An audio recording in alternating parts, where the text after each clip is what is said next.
Tuning into the Jam Hour, where we talk on the hottest topics. Sunday nights at 8 p.m. CT on YouTube. All right, you guys, welcome back. This week, I have the pleasure of having one of my close friends and rapper, POO IE, here with me. POO IE, how are you doing today? I'm good. I'm blessed to be back on the Jam Hour. You know, one of the originals. I came back. I was just freshly 21. We was talking about coming of age. I'm 29 now, so I feel like that's a lot of time to be covered in between. Absolutely. So, given that you've already been on the show, you know what I'm saying? You a real jammy. I don't know if you're even real jammy. That's hard. I like that. That's you was a real jammy. You've been here jam since shit. day one. Yeah. So given that, I just want to talk about your life and how life has been in the last almost 10 years that you've been on the show. You're a proud father now. Yeah. Oh, let me let you process that. He like, damn, No, it actually has been a minute. Yeah. It's been almost 10 years. Yeah, absolutely. We were literally, because you're about 2 years older than me. Yeah, I had just turned 21. It was 2018, I remember. Yeah. And it was Dougie's birthday that day, matter of fact. Rest Okay. in peace, Dougie. Yeah. Yes. No, for real Laura Bottoms, okay?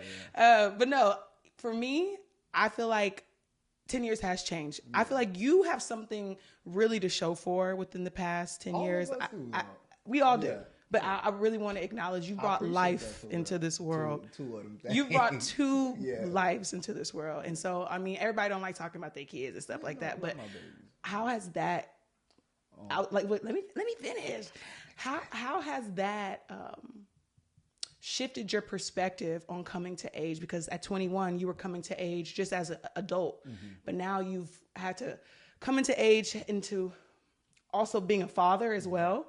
So that looks a little differently because coming of age is ideally you transitioning from childhood to adult. Right. But for you, you're no longer just going through your identity with just you. You have a child that you're raising that's also like taking time away from you focusing on who you are because you're also putting and instilling vital things into them.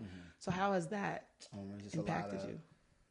Practice, like it made things a lot easier when you the things you're trying to install. If you practicing, it's just it become accustomed like to your everyday thing. So like it's not like my life here and then fatherhood there. It's like very intertwined. I just I prioritize things. I'm really good with time management and just a lot of growing up in that aspect. Like I had to get more punctual.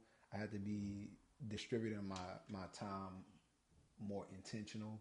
And just, just making sure I'm intentional with what I say, what I'm doing, who I'm with, like all these things start to matter because, you raising children. So, it's a handful, but it's a lifestyle more so than it is like a duality thing. Like it's very intertwined. Like my son is into arts and he's into a lot of things I'm into. So he's fueling your identity. Yeah, it's a lot of exposure with him. And then my other baby, she only 4 months, but like that. Shout out the new life. Yeah, shout out to the Ziggy, shout out to Zay for sure.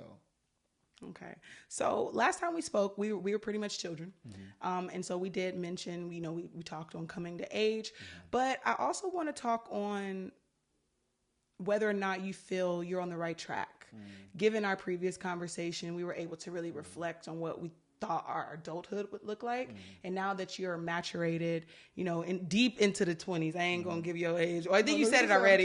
Yeah, okay, you already said. But yeah, you deep into this, so like now you're going into 30. And so how did this experience, like this journey called life in the past 10 years, like how did it turn out, like versus what you expected? I think I didn't really have an expectation for adulthood. Like I just knew, like I come up, in dense environments based on like survival and, going out, source and provide resources. So in that scale of success, I'm successful.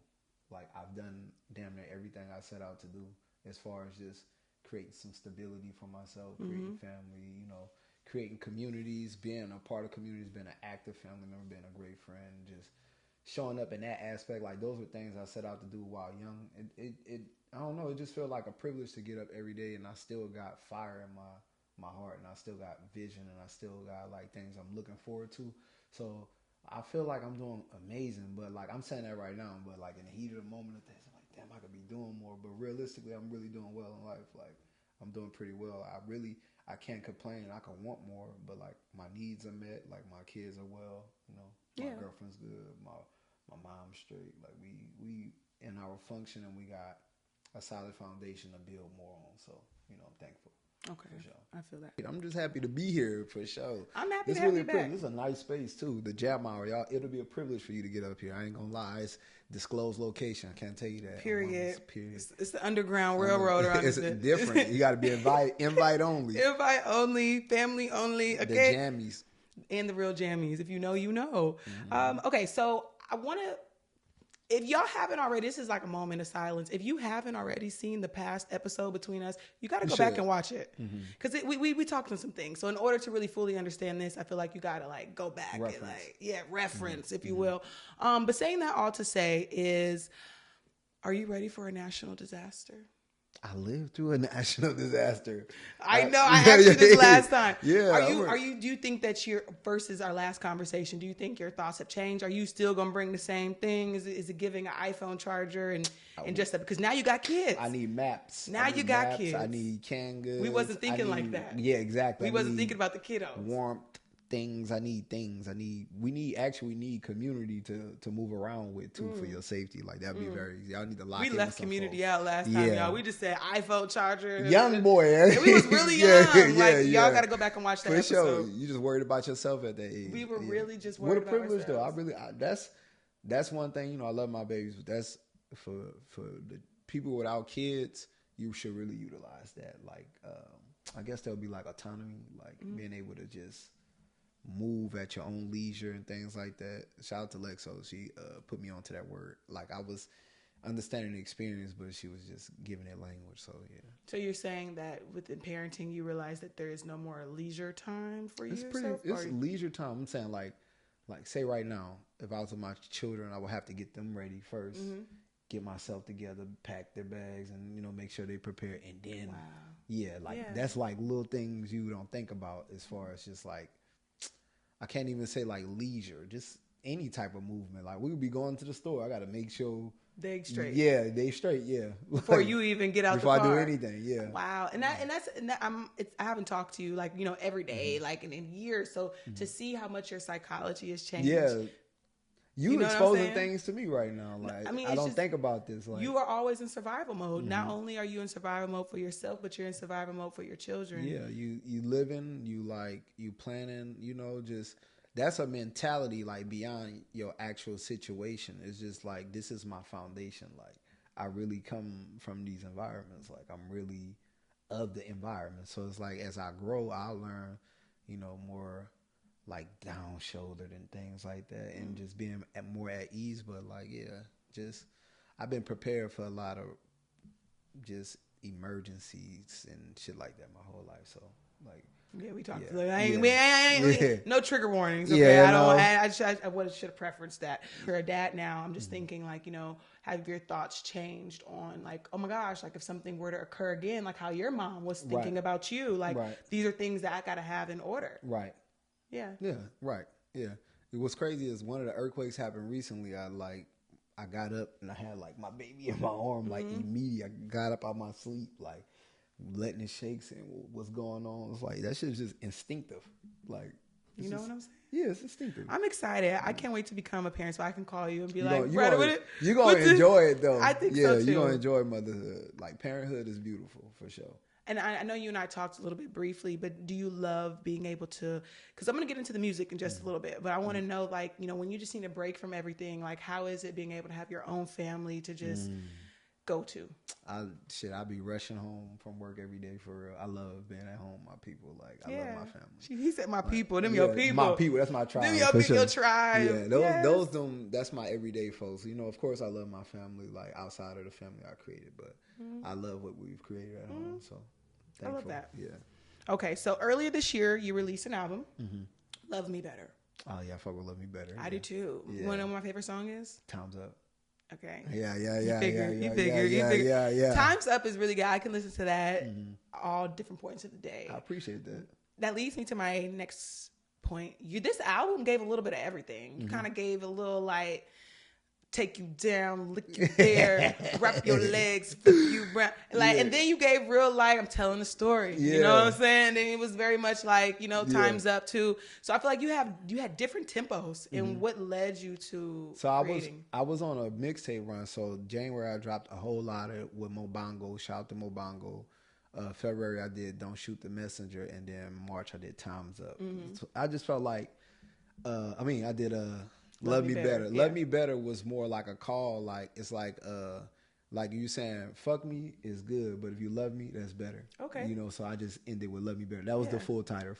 Fuck me good, love me better. But my girl, she like, that sound like you saying like a girl, fuck you good, love me better. But I'm like, that's true. So I just put Love Me Better. But it's just like a more like accept me for who I am type shit. Like this is me type shit, So yeah, and I was just in a moment. I just felt like expression. I just had a lot to get off my chest, So. And that's what I felt when I was listening to your music, and that's pretty much all your albums for me. I know you said that you've been making music since before 2018, but I really came to start listening to your music in 2018.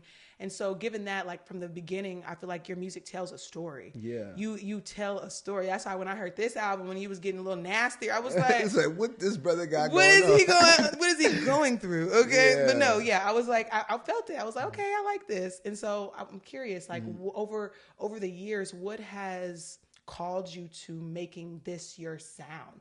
Some rappers just literally talk about get money, go to the strip club, get lit. Like, what called you to have this sound? I create based on just like what moves me. So it comes from like experience. I might be going through something in the moment. It might have been something a year ago. It might be something I went through and I got a different hindsight from 12 years ago. But like these cuts, as far as like Love Me Better, that's that was just like Dummy. That's a song. That's really a love song. Like, you know what I'm saying? It's like, I'm so solid to this shit. She probably think I'm dumb. Like, I look crazy to a person that's not involved in this situation, but it's like, I guess I'm a dummy because I'm, you know what I'm saying? Like, you listen to it and then you got like New Chop on there. New Chop, that's some rap shit. And then Time's Up I love that record too. And then Deaf Ears. Those two are Time's Up and Deaf Ears probably my favorite from that project. Okay. Yeah. Like Deaf Ears is really good. That one is really good. I ain't been pushing it, but shout out to that project. Yeah. So I want to talk about networking community. You've had a lot of good features from La Russell to Stunnaman 02 to other, Bay Area legends, if you will, that are working their way there too. And so I just feel like, how has networking and community contributed to all of your music projects? If I like your music and I like what you got going on at the moment, like I don't have like no ego. I reach out and be like, you tight, I like this. Let's, and I reach out, send a record through. Communication, open mouth, they say closed mouth don't get fed. So like that, like, just utilizing my voice and space and understanding what I bring into a situation and not, always having integral movements and just being a man first. So, approaching like, what's up, bro? I like your music. And that should go a long way for me. So, I respect my product. I respect their product. And when we take it to another level for sure. So tell me about the music business, if you can, like without getting too political, out especially like in Oakland, I feel like we're in this like everybody coming up together type era. And so how has that impacted your grind? Like being with a whole bunch of people who are also hustling, wanting to get this. Has there ever been some snails in the bunch that you feel like aren't wanting to see you like rise as well? They're kind of like, I think as far as just like the music business, I think a lot of us, we just need to learn how to be important without the ball in our hands sometimes. I think when we don't have the ball in our hand, just figuratively speaking, like we might not be the artist of demand at the moment. I think a lot of movements are shortstop for that. We don't know what position to play because people are not, everybody want to be their own boss respectfully. That's why we come into hip hop as well. But I think the music business here is always in the future. I think we would be a lot further if we understood how to be a conglomerate and, how to centralize something and create our demand and understand like our value as a culture. So, I understand, like I said, very innovative here. We take business to a different level, but we would be a lot further if we could solidify just positioning of everybody on the board. You know what I'm saying? So once that come around, it's going to be a stronghold here. You're in a great place to be doing Facts. Jam hour, absolutely. It's easy to be doing the jam hour. No, for Yeah. real. And that's what honestly led me to create it, because I felt like now more than ever, I see people wanting to have conversations. And when I was doing the jam hour, Nobody wanted to talk. Different era. Yeah. that's why if you know, you know, like Yeah. I honestly was discouraged because I was like, there's no one really tuning in to what I'm saying. Maybe my conversation isn't important, you know, right now, but I really had a call to like have conversations with people who were doing things in our community, period. Yeah. And now that I'm back home, I see how it's like jumped off and everybody is, It's like, booming, it's community. Yeah. Even with the transplants, it's Yep, like, yep. bring them in. Like Yes, we're all yes. here. We're all fam. We're all working Yes. together. So I see that for sure. I do And want, they validate them a lot more than the locals too. A lot of people, you know what I'm saying? They be they salute them a little more than people they've known the entirety of their life. I just want to throw that out there. You know, support your locals. Absolutely. support your locals. Yeah. No, and that, yeah. I don't want to get too shady, but no, that was one of my questions. Like, you know, like to wondering, like, you have so many social clubs, you have so many like events going on. Like, how do you make sure to like connect with the right people and making sure, like, you know, you're not being overlooked by people who are just now coming to Oakland, people who have no roots, no foundation here. They're just coming to monopolize, you know? Yeah. So it's like, I wonder like how that is, like, Yeah. because I'm sure it is competition. Yeah, it is. You know what I'm saying? Absolutely. And it's all about who you know. Right. It's about who you know. Absolutely. So speaking of who you know, are you watching the BET Awards? No, I don't be watching. I watch movies. You said I watch movies. Okay, wait, do you watch any? I watch YouTube interviews. I be watching like hood vlogs. You know, you gotta. I look at that shit like tribal warfare. You need to know what's going on in your community. Yes. Watch hood vlogs. Yes. Right.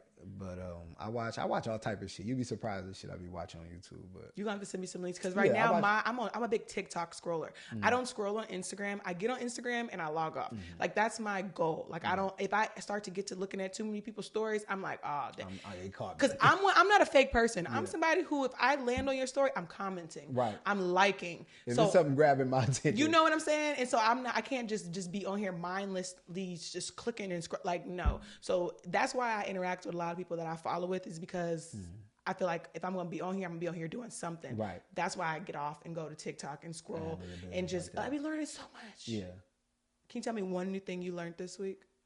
This week, I learned breath control. This week, I learned how to deal. Like I've been dealing with anxiousness. Like I'm just getting language around things like that. So it was confirmed I was in the heat of the moment, and I just breathed through it, and I was okay. And like, okay, I'm proud of myself genuinely, because like I be having like very bad anxiety attacks. Like when I let things get to me, I'm like, you know, I get frustrated, and just through practice and through history, like usually frustration came with like physical, you know, altercation. But it's like I'm not in that type of environment all the time now. So it's like I need to use new tools and learn how to not let people trick me into trick my nervous system into thinking like Fight or flight. Yeah, we not fight or flight. They just doing some internet shit. Like they might have come up in environments where niggas call each other bitches and punk ass niggas. I'm gonna beat your ass, kill bitches, do that to you. Oh, stupid ass nigga, and nothing happened. But to me, it just feel like we need to do something now. And it's like, oh, you have to unlearn it. So I won. I just did I was just breathing. I'm like, you all right. Kept telling myself, you all right. You all right. You straight. You good. No, for real. I work with, I call it my superhero day job. I work with children and young adults diagnosed with autism. So it's my superhero day job. And so one of the things that I explain to my clients when they're really frustrated and they're experiencing a moment of just like complete, just utter frustration, breathe. Ooh, and it gets me every time, y'all, when they start breathing, I be like, that's what I'm talking about. It make me feel, because now it's showing me, like, for one moment you listen, and it's showing me that you're understanding breath work, and you get to see at the end of it how you feel. Now, if you still want to clock me upside the head afterwards, by all means. But like, you know, I'm just saying, like, at least you can try something different as a replacement to Put being, some new tools on your hip for sure. Yes. Okay. So you don't watch the BET Awards. That was a hit or miss for me, because I know you're a music artist. No, I thought it was this Sunday. It's next. It's today. Okay, it's okay, today. okay. It's today. Okay. So I was just curious if, you were, like I ain't watching it. But the only reason why Shout I out to was watching BET it, though. shout out to Drewski. I don't know about Oh, he BT. hosting? Drewski That's is what's up. hosting. I don't know about BT. I mean, no shade. I love BT down, right? But I've just heard a lot on the under with BT, which is why I don't watch it personally. But I'm down for them supporting comedians. And you know what I'm saying? A national spot. He already got national spotlight, but that's salute to Drewski for sure. Salute. No, he deserves that one. So, okay, we talked about networking and community and that full circle moment of being able to see like all the hands and cards being dealt and everybody kind of working together to get an ultimate job done here. But I want to talk to you about where you ultimately see now you're a father, so I have to say, where do you see your legacy? Your estate. When you say legacy, like, give me more detail. Legacy. So like when I say legacy, I mean like where do you see like your overall like self, like in terms of passing down to the next generation? Do you want to stick around and stay in music and continue to produce and write? Eventually maybe write for other people? Like what's your ultimate goal? Like what's the legacy you're building through your music journey? Music is me, like, it's just DNA. Like, that's my gift in this lifetime from the Most High is my communication, like my experiences and my hindsight and my ability to make them appeal to others and make it interesting enough that people like, oh, this is good music. Like, would never take that for granted. But writing, producing, but also I really write outside of music, like film, short stories. Like that's my expansion. I want to get into film. I will get into film. Like That's I have film ready. Yes. Yeah. Yes. I just haven't shot it, and that's something like deeply I'm disappointed in myself about. Like I should have a film in the world. Absolutely. So I'm a filmmaker too. Like I didn't know that. Yeah, I went to school for broadcast journalism, but the goal was to ultimately like learn something about production and learn something about entertainment.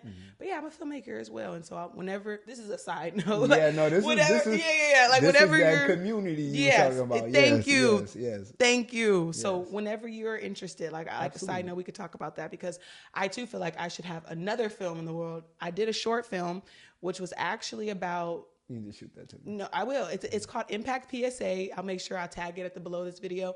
So it's about a young girl who goes to a party and at the party, there's like 5 different people and everyone goes a different life. So at the party, you got a girl, she having sex. You got another girl, she just drinking to death. You got another one, she's popping pills. And then you got me, JoJo, drinking and driving.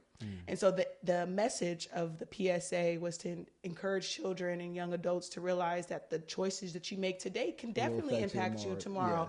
Yes. And come to find out, I had a friend that ended up passing away so I'd be like, I'll make shit that really matters. You know what I'm saying? And that impact, right? Right. Put this shit on. Yeah. So I realized that when you do want to make things on that level, you got to work with God. You know what I'm saying? Because I couldn't make that. I made that film and I couldn't make that by myself. Yeah. But for years later, for something to happen in my life and me to be able to see that I made it hits way harder. That's what I said. No one really understands my grief. I'm definitely not the mama. That could never feel like that. But you know what I'm saying? In terms of God gave me an inspiration to write a story about her. Something that was happening. Like, I didn't even know. I 100% identify with that. Like, music is a very spiritual experience. And that's what I say. Your music, do you side note, do you find yourself telling stories that are just yours, or do you find yourself just kind of, okay? I ain't gonna lie, like, I don't I don't think too hard about my music. Like, I get high. Shit, even sober, like a lot of shit. Sober me versus high me. High me is like more introspective. Sober me is more like, I know what you did last summer. Like when I'm just pushing, like, son of a beat. I'm more preachy, but when I'm in that mirror and I'm looking at man in the mirror, I get high. I think about some things. You become a poet. I become a poet. I just chill. I be like, I don't want to think too hard. I get to writing and everything is true. Like all I could tell is the truth. Cause I'm like, damn, I've been knowing him a little bit. I didn't know he'd been through all of this stuff. Like your music, it's like I give you a whole nother level of respect because I don't know you, and that's why my mom. My bad to cut you off. My mom got this interview. She was like, when I was like 14, she did an interview. It was like, I told her I want a notebook, and I was just telling her I just want to write about my life. Like, I just felt like my life was very interesting. Like, I have no one. I come from, like, we don't talk about things, not just because this is a taboo, just like that's the code. Like, you know, not like that. Like, I hate to even say this because it sounds like glorification, but like I really grew up in the streets. Like, I didn't gangbang and things, but like I'm actually from the streets. Like, my mother's from the street. Like, my dad is from the streets. Like, I got a lot of my lessons from walking outside and just being in my neighborhood. So it's like things I'm learning that are impacting me and impacting my manhood. I can't go talk to a person directly about it because it's real lives like involved in, you know, what's going on. So I just took it to music because music, I could be lying. I could literally be lying. I could talk about. That's why I said, yeah. what you say are really about you? Not like daddy. No, like, real. I'm just saying, like, or do you sometimes speak for other people too? Because I'm like, if either way, it sounds great. I've tried.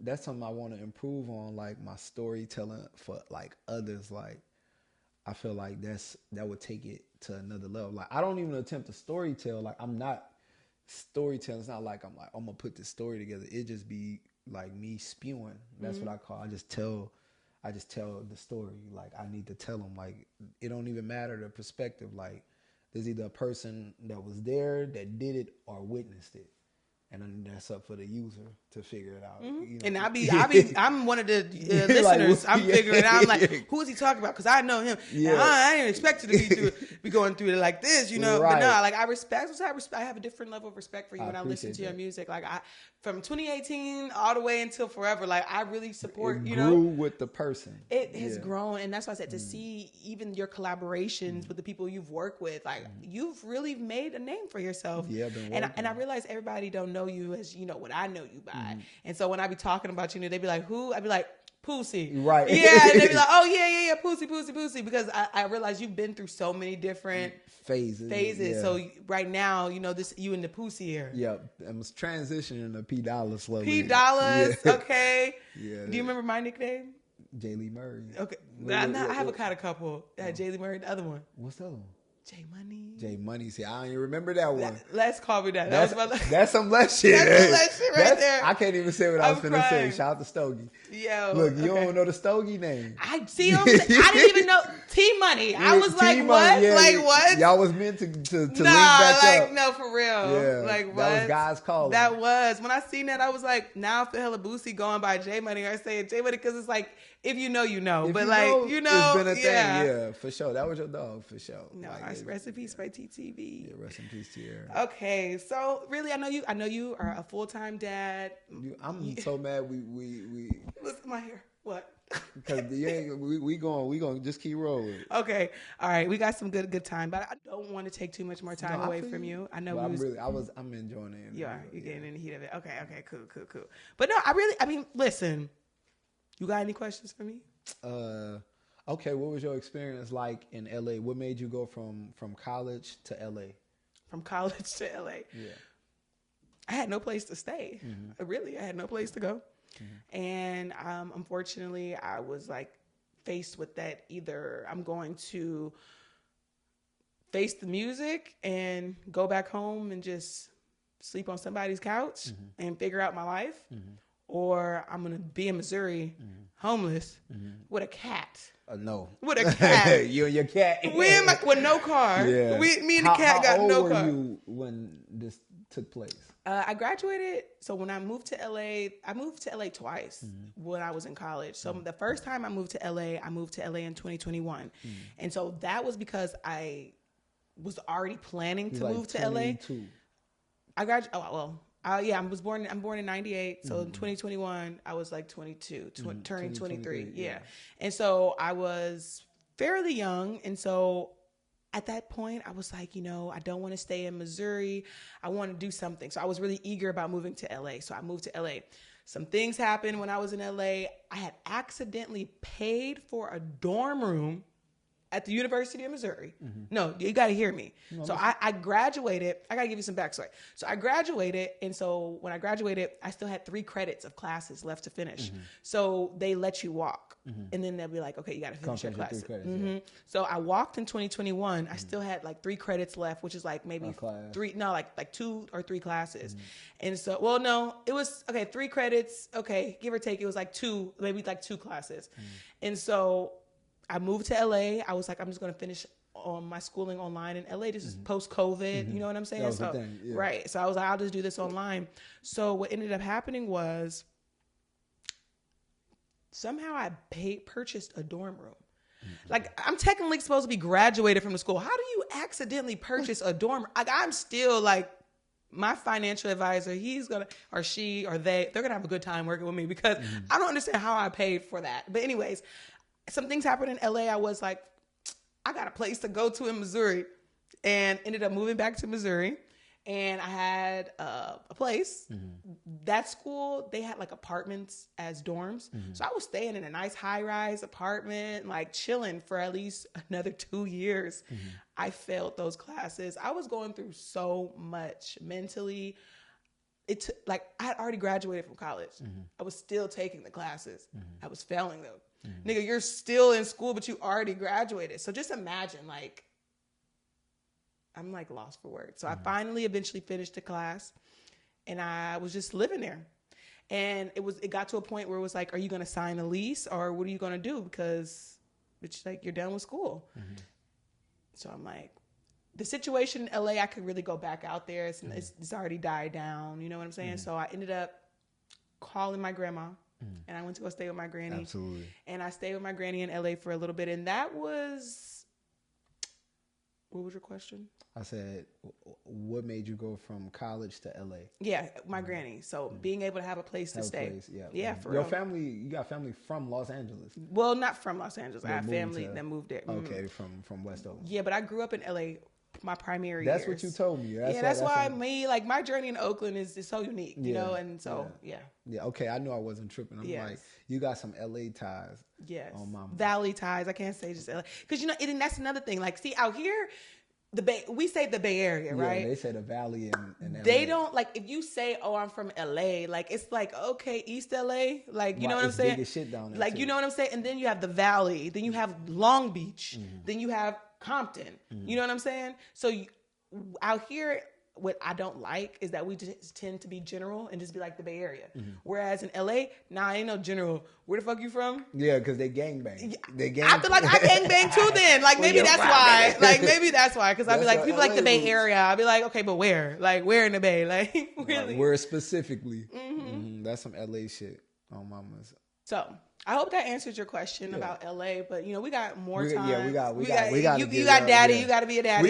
We gotta get up when one of these other days. I could come earlier if needed. Yes, and we can start over. But I want to just say thank you for coming back, just to be a seat filler, if not for anything for today, just to be able to come in and recap with me and just like, you know, get back. Thank you for having me. In touch. And I'm proud of you too, for real. I want to let you know that it ain't easy to put something down and pick it back up with a lot of enthusiasm and belief and fire inside you. You should preserve that fire and take it where you need to take it, because you don't know where God finna put you. So keep pursuing whatever it is that's driving you. Keep feeding it, for sure. And likewise, thank you. I know this is Men's Mental Health Awareness Month. Oh, Mama. And so I wouldn't be right if I didn't leave you with this. You are a blessing. You are amazing. You are smart. You are strong. Appreciate you do wonders with your hands. You can create anything you set your mind to. You are unstoppable. You are undefeatable. You are talented. You are courageous. And I love you. I love you more. I'm receiving that shit. We need to. And I hope you all receive that. Okay, that, brother. We love our men. That's for my people right there. Shout out to Jay Lee Murray, if y'all knew. That's Shout out Jay Lee Murray days, y'all. Welcome to the Jam Hour, and that's a wrap for today. I hope y'all enjoyed this episode. Make sure you guys tune in, subscribe to all your. Please, dude, don't be boozy. Tuning in to the Jam Hour, where we talk on the hottest topics. Sunday nights at 8 p.m. CT on YouTube.